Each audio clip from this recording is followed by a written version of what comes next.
Olá pessoal, vamos complementar o nosso estudo sobre o princípio do nebis in idem, falando de outras situações, assim você agrega conhecimento. O artigo 42 do Código Penal tem fundamento também na vedação do bis in idem, dupla punição pelo mesmo fato. Trata da detração.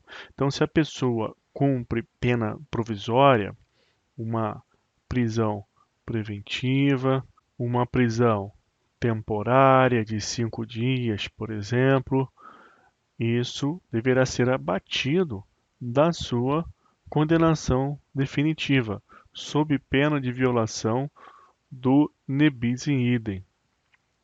A pessoa, se for inimputável ou semi-imputável, pode não receber aqui durante o processo um decreto de preventiva.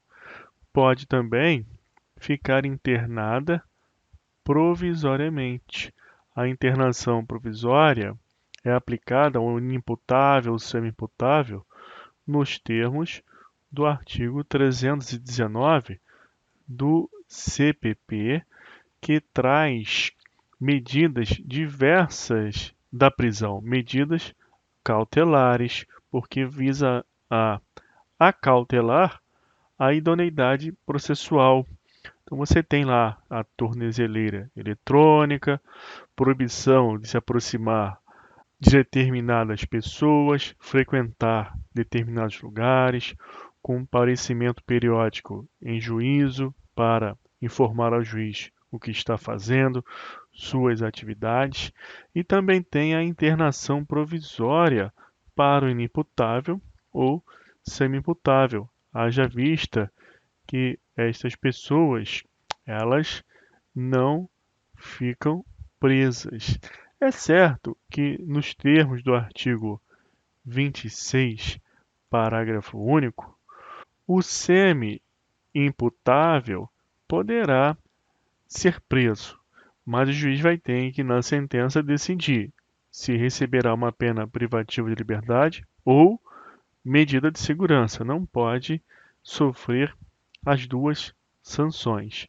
Mas durante o processo, o semi-imputável e o inimputável não ficam presos preventivamente. O juiz vai verificar aquela hipótese 219, se houve um crime cometido com violência e houver risco de reiteração, internação provisória. O tempo de internação provisória também será abatido da medida de segurança que venha a ser sancionada na sentença, porque deve-se respeitar o princípio do nebis in idem. Outra expressão legal do nebis in idem está no artigo 8º que nós trabalhamos nas aulas anteriores, que também tem fundamento no nebis in idem, é uma espécie de detração. Se a pessoa cumpriu pena no exterior, quando ela for julgada aqui no Brasil, nos casos de extraterritorialidade incondicionada que nós analisamos, haverá também um abatimento dessa pena, se for a mesma pena. Se forem penas diversas, aí essa pena aplicada no exterior será trabalhada como uma atenuante aqui no Brasil. Tudo para se evitar o nebis in idem. Outra situação, no conflito aparente de normas, quando você trabalha a consulção, que significa absorção, vamos estudar esse tema em momento oportuno, conflito aparente de normas. Você deve observar que aqui também há o fundamento do nebis in idem. Imagina a cena. João, ele está empunhando uma arma e atira aqui em Pedro, que vem a falecer. Quando este projétil ele está percorrendo o espaço, ele ingressa no corpo do ex-adverso aqui, do seu desafeto, e causa uma lesão corporal. essa lesão corporal é de tal sorte severa que leva a pessoa à morte. Então você tem uma lesão corporal e um homicídio, a morte, o resultado morte. Só que pelo princípio da absorção ou construção, o crime fim absorve o meio. Você também trabalha aqui a ideia do nebis in idem.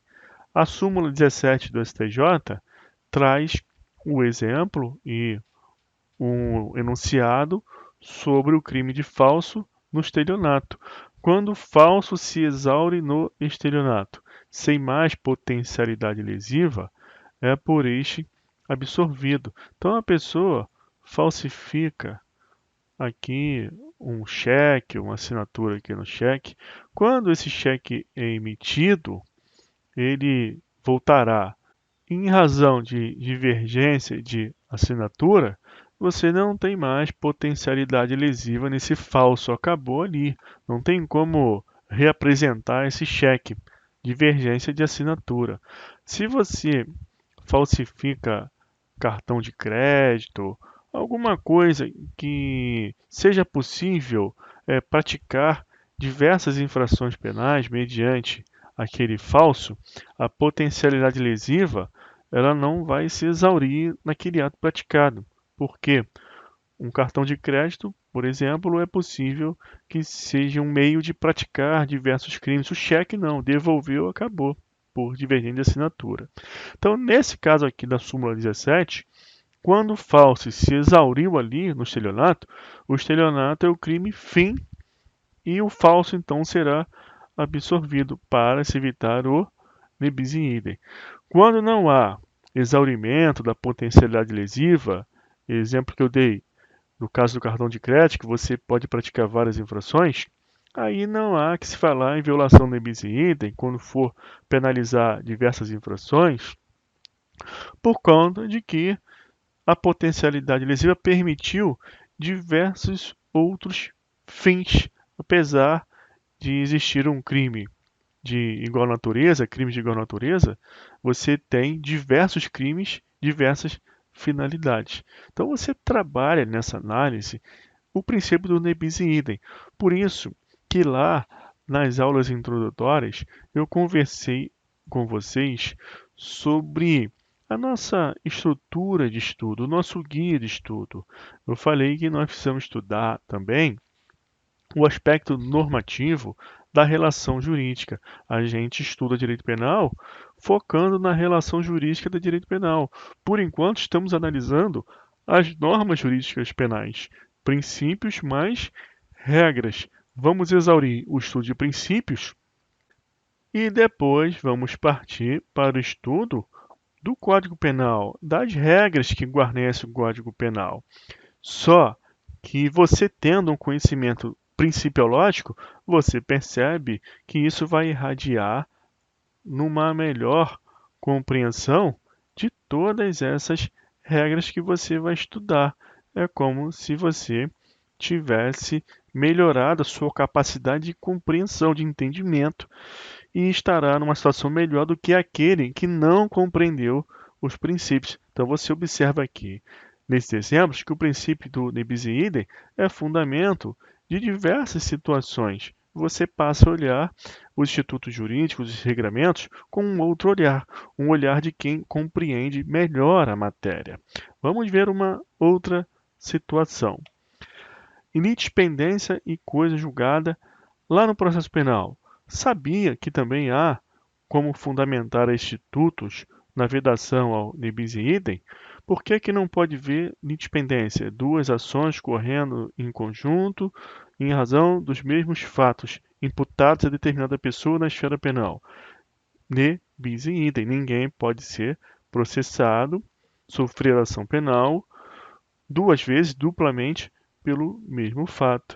E coisa julgada, a pessoa já foi condenada, já tem uma pena. Então você tem a exceção de coisa julgada, a exceção de litispendência, que visa combater o nebis in idem. E olha que interessante, no artigo 110 é dito que essa coisa julgada só se refere ao fato principal. Então, a exceção de coisa julgada deve focar no fato principal, porque pelo princípio do ne bis in idem, ninguém pode ser processado, condenado ou sofrer pena pelo mesmo fato duas vezes. Então, o que importa são os fatos principais que são objeto daquela sentença e que leva o juiz, através do raciocínio silogístico, a aplicar uma pena em razão do fato típico X, João, por exemplo, cuja autoria também está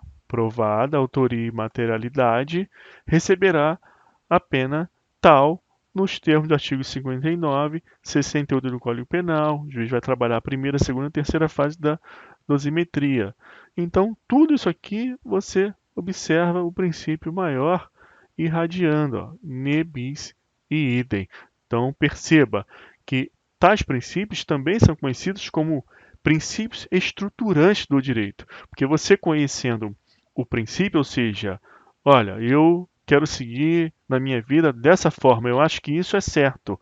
E aí você passa, na sua vida pessoal, por exemplo, a trabalhar regramentos que você vai seguindo. Então, eu quero ser uma pessoa maravilhosa, eu quero ser uma pessoa que produz. Qual é a regra que eu vou seguir na minha vida? Eu vou acordar cedo, eu vou ser uma pessoa que pensa positivamente, eu não vou lesar ninguém, eu vou ajudar o próximo, e você vai trabalhando regramentos. Se você entende que outras regras são mais adequadas ao seu fim, o fim é o mesmo, é o princípio maior. O regramento ele é casuística, ele vai seguir de acordo com o que a política, o governo, no caso, o governo de si é a ética, o governo público é a política. Então, a partir do que se entende de governo, ou seja, quais os princípios que o governo comunga, as regras vão sendo talhadas, vão sendo trabalhadas, produzidas e nós vamos prosseguindo na nossa vida. E é assim que se faz com o direito. Observa-se quais são os princípios daquele ramo jurídico e se trabalha regras jurídicas. O legislador opera dessa forma. Por isso que nós falamos que os destinatários dos princípios penais são legislador e aplicador da lei. Tá ok, pessoal? Então vamos ficar por aqui. Este foi um complemento sobre o princípio do ne bis in idem e na aula que vem seguiremos falando sobre o princípio da proporcionalidade. Até lá, um abraço.